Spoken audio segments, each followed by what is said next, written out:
আসসালামু আলাইকুম। BD land সার্ভের পক্ষ থেকে আপনাদের সবাইকে জানাই আন্তরিক শুভেচ্ছা ও অভিনন্দন। আমি আপনাদের সাথে যুক্ত আছি survey Mohammad Rasel Gazi, Mainamati survey technical training institute, Comilla. আজকে আমার ক্লাসের মূল বিষয়বস্তু হলো আমিন বা সার্ভেয়ার কাকে বলে, এর অর্থ কি, উৎপত্তি কোথায়। আমিন আরবি শব্দ আল আমিন বা বিশ্বাসী থেকে আমিনের উৎপত্তি। আল আমিন অর্থ বিশ্বাসী, ন্যায় বিচারক। হযরত মুহাম্মদ সাল্লাল্লাহু আলাইহি সাল্লামকে আল আমিন বা বিশ্বাসী বলা হয়। আরবের লোকেরা হযরত মুহাম্মদ সাল্লাল্লাহু আলাইহি সাল্লামের নিকট যে কোনো মূল্যবান জিনিস যেমন টাকা পয়সা, গহনা, কাগজপত্র, পোশাক ইত্যাদি আমানত হিসাবে রাখত। আরবদের প্রয়োজন অনুসারে আমানতকৃত দ্রব্যটি ফেরত চাইলে তা পূর্বের আমানত রাখা অবস্থায় ফিরিয়ে পাইতেন। উক্ত দ্রব্যটি কোনরূপ ব্যতিক্রম হইত না। ইহাতে খুশি হইয়া আরবের লোকেরা হযরত মুহাম্মদ সাল্লাল্লাহু আলাইহি সাল্লামকে আল আমিন বলে আখ্যায়িত করেছেন। তাহলে সাধারণত আমিন বলতে বোঝায় ভাইয়ে ভাইয়ে, চাচায় চাচা, পাড়া প্রতিবেশীর মধ্যে ভূমি সংক্রান্ত সমস্যা সমাধান করার জন্য যাকে নিয়োগ দেওয়া হয় তাকে আমিন বলে।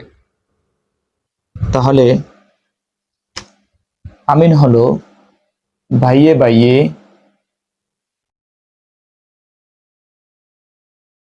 ভাইয়ে ভাইয়ে, চাচায় চাচায়, পাড়া প্রতিবেশী, পাড়া প্রতিবেশীর মধ্যে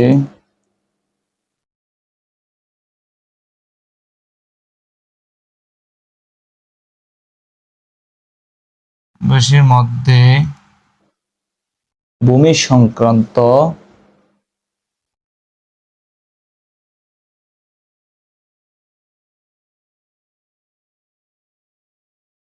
সমস্যা সমাধান করার জন্য সমাধান করার জন্য যাকে নিয়োগ দেওয়া হয়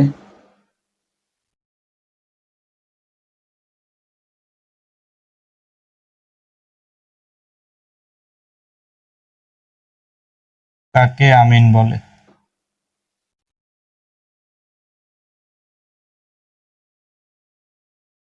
তাহলে সাধারণত আমিন বলতে বাইয়ে বাইয়ে, চাচায় চাচায়, পাড়া প্রতিবেশীর মধ্যে ভূমি সংক্রান্ত সমস্যার সমাধান করার জন্য যাকে নিয়োগ দেওয়া হয় তাকে আমিন বলে। বাংলা আমিন শব্দটি বিশ্লেষণ করলে আমিনের আরেকটি সংজ্ঞা পাওয়া যায়। বাংলায় আমিন শব্দটির বিশ্লেষণ।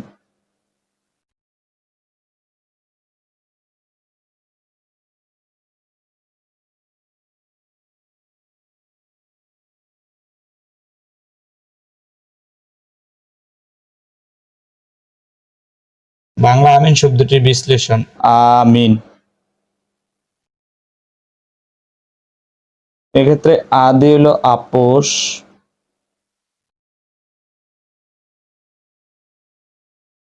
বিদ্যা মীমাংসা,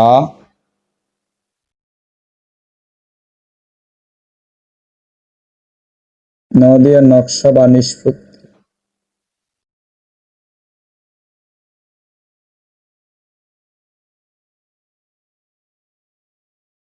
তাহলে এই আমিনের বিশ্লেষণ থেকে আমরা আমিনের আরেকটি সংজ্ঞা পাই, সেটা হলো নকশা দেখিয়া যে ব্যক্তি আপোষের মাধ্যমে মীমাংসা করেন তাকে আমিন বলে। নকশা দেখিয়া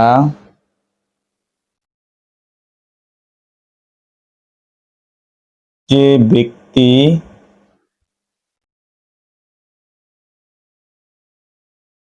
আপোষের মাধ্যমে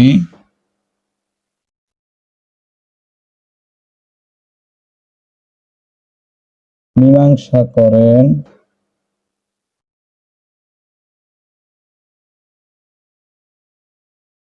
তাকে আমিন বলে।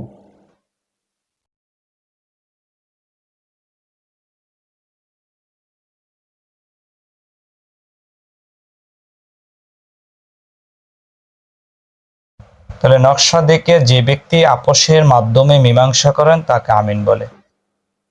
ইংরেজিতে আমিন শব্দটির বিশ্লেষণ।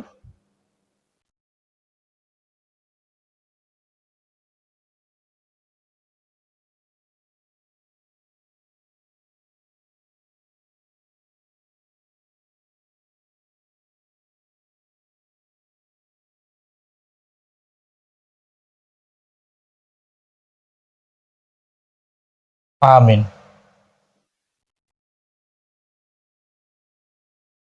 তাহলে এ দিয়ে হলো আল্লাহ,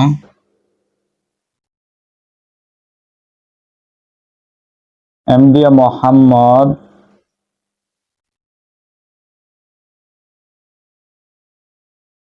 এন দিয়ে নবী, আই দিয়ে ইসলাম।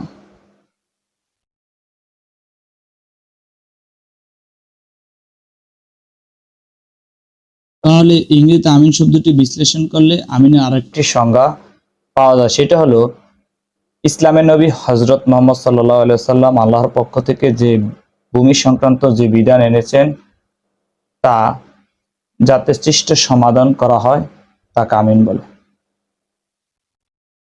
তাহলে ইসলামের নবী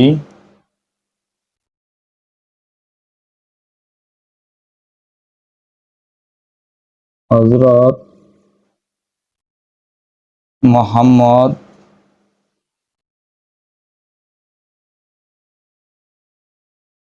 সাল্লাল্লাহু আলাইহি ওয়াসাল্লাম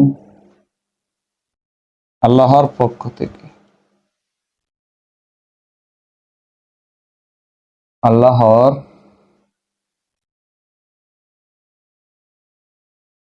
পক্ষ থেকে ভূমি সংক্রান্ত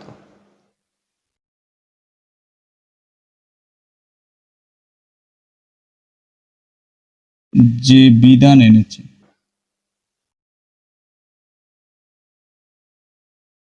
তা যাতে সৃষ্ট সমাধান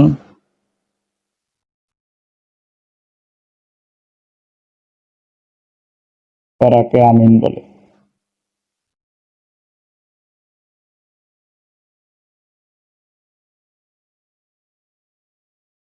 ইসলামের নবী হযরত মুহাম্মদ সাল্লাল্লাহু আলাইহি সাল্লাম আল্লাহর পক্ষ থেকে ভূমি সংক্রান্ত যে বিধান এনেছেন তা যাতে সৃষ্ট সমাধান করাকে আমিন বলে। তাহলে ইংরেজিতে আমিন শব্দটি বিশ্লেষণ করলে আমিনের একটা সংজ্ঞা পাওয়া যায়, বাংলায় আমিন শব্দটি বিশ্লেষণ করলে আমিনের একটা সংজ্ঞা পাওয়া যায়। আর সাধারণত আমিনের একটি সংজ্ঞা হলো ভাই ভাই চাচা চাচা পাড়া প্রতিবেশীর মধ্যে ভূমি সংক্রান্ত সমস্যা সমাধান করার জন্য যাকে নিয়োগ দেওয়া হয় তাকে আমিন বলে। আজকের আমার ক্লাস এ পর্যন্ত। সবাই ভালো থাকবেন, সুস্থ থাকবেন। আল্লাহ হাফেজ।